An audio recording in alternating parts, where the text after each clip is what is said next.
tunneli pikkus oli 5062 kilomeetrit. 105 kilomeetrit. Ja see teel Pulasse. 5000 kilomeetrit, siis me ei jõua koju. Ei, see 500 meetrit tahtsin öelda.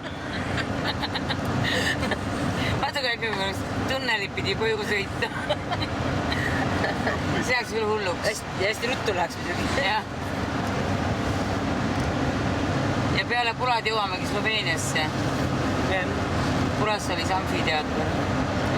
Varem, mis seal on. Amfiteater. Amfiteater.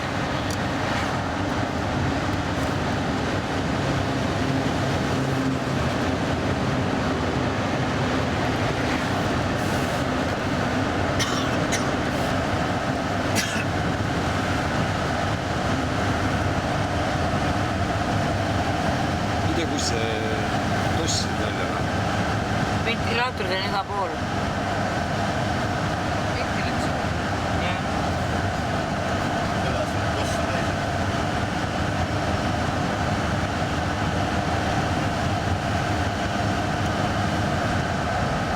Vaat kui juhtub mingi suur avarii ja tunnel on kinni, nad ei saa liikuda. Mis siis saab? Siin on igasugused SOS-punktid. No kui on autorist ees mingi rekka suur, et